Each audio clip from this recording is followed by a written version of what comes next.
Okay. So, what this is all about my knowledge about the tappet clearance. So, why we need to perform tappet clearance? Basically, as what we have acquired in our session is that we need to perform tappet clearance in order to measure if the valve or inlet valve and exhaust valve has the at least a little bit of allowance to expand, because during the combustion there is a possibility that there might be a thermal expansion. So basically, it will trigger the expansion of our metal, and with that the rocker arm will set as the Ayoko na na. Sige sir. and basically, why does this two rocker arm Kita man sir? activate? So first, I will explain the intake valve. So this rocker arm for inlet valve will actuate Tagal lang nang the sir. camshaft nose of this Kita. Makita. of the camshaft nose for the inlet valve is in an actuated position. What do you mean by actuated position? Basically, the nose is in the upper position, as you can see with that.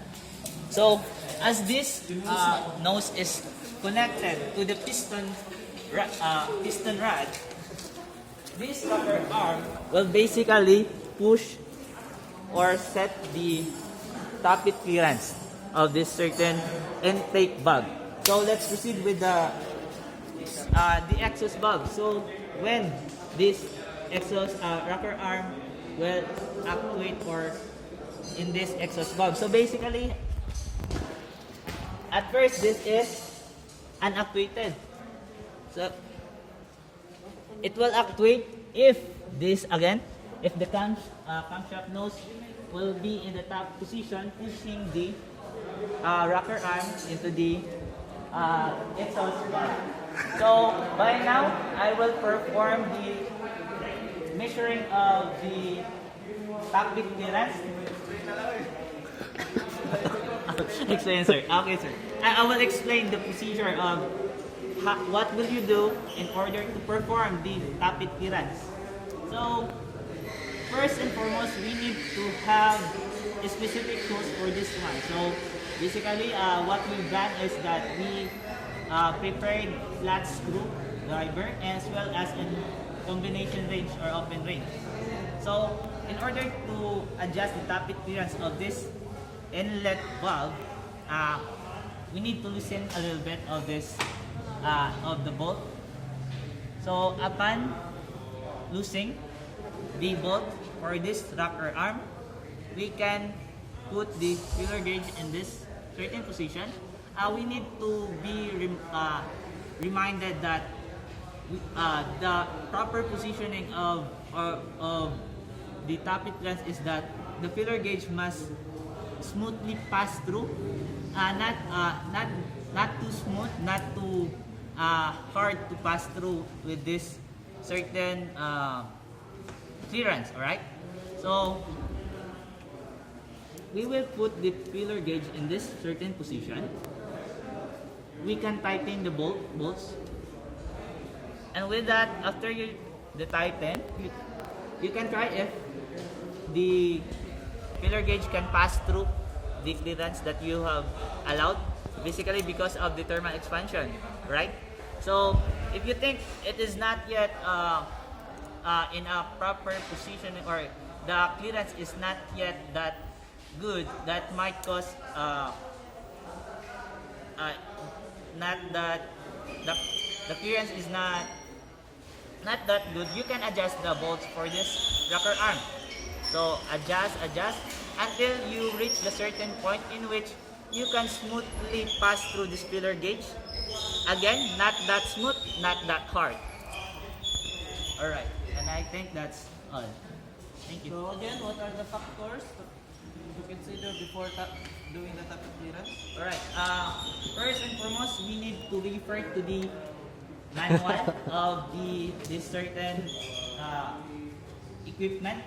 Why we need to refer to the manual? Because basically, if you will refer to the manual, you will read the different description, different specifications on why or what date or what specific, maybe it's quarterly, annually, or maybe twice a year, alright?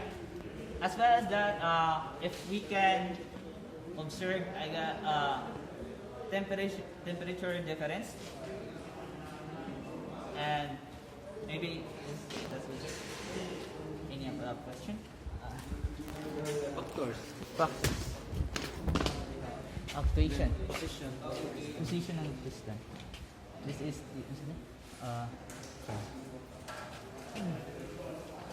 camshaft. So next camshaft. Fuel pump. Fuel cap, no? Fuel cap. Fuel pump. Fuel pump control. Alright, Fuel pump. So the factors to be considered before doing traffic clearance, first you need to check the manual for the exact date or time or running hours in which you will have to do the maintenance. Next, you will do the tappet clearance when the engine is still in a in a warm condition. Condition. And then next, what are the other conditions that you should meet?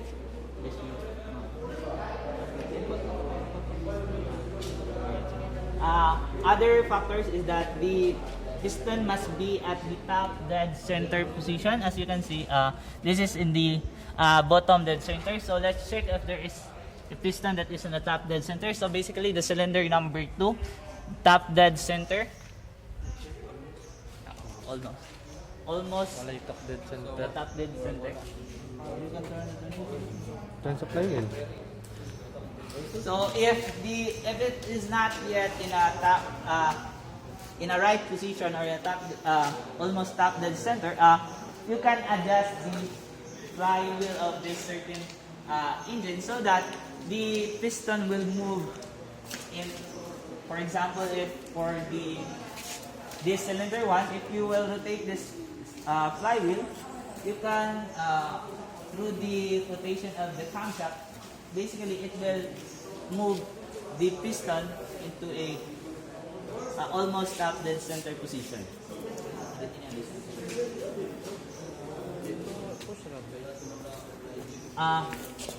Next factor.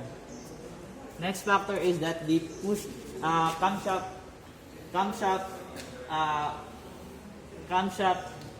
nose Come low. camshaft cam lobes or nose. So as what I have said a while ago, if you will measure or adjust the tappet clearance of the intake valve, the position of this cam lobe nose must be in an actuated position. What I mean by the actuated position is that the nose of this certain Not actuated. not unactuated. Not actuated. Pag naka-push siya, actuated, unactuated. Actuated pag naka-push. Unactuated. Okay. So it must be unactuated. So basically, it must be at least position na. Not actuated position. In an unactuated position, so it is not pushing the piston rod into the intake valve. At the same it goes to the exhaust valve if you will perform tappet clearance. The cam lobe nose must not be in an actuated position so that you can properly adjust the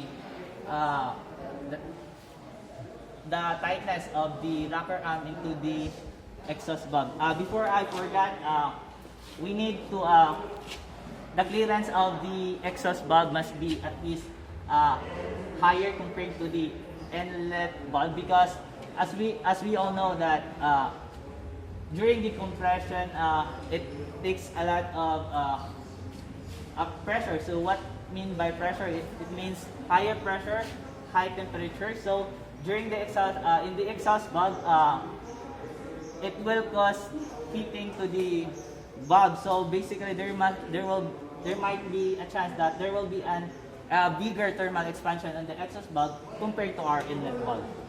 Okay, so recap.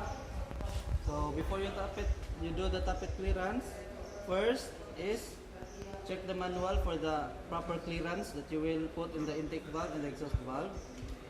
And then the schedule, when is the schedule for the next tappet clearance. And then second factor is the engine should be warm. The third factor should be the piston should be on the top dead center. Top dead center, So sir. if the piston is on top dead center, and then the the camshaft or the cam lobe for the push rod, for these two push rod, should be in unactuated position. Unactuated position. Okay, fourth. So in fifth, the fuel pump should be in, or the camshaft in the fuel pump should be in a actuated position. Meaning that on that cylinder, the engine is on its firing state, or is it Firing state. Okay, in the based on the firing order. So that are the factors. Next, last question. What situation, or in what other situation should you do the tappet clearance? Because usually we refer to the manual, we refer to the running hours, but there are also some special occasions in which you must do the tappet clearance even if it's not still the time to do it.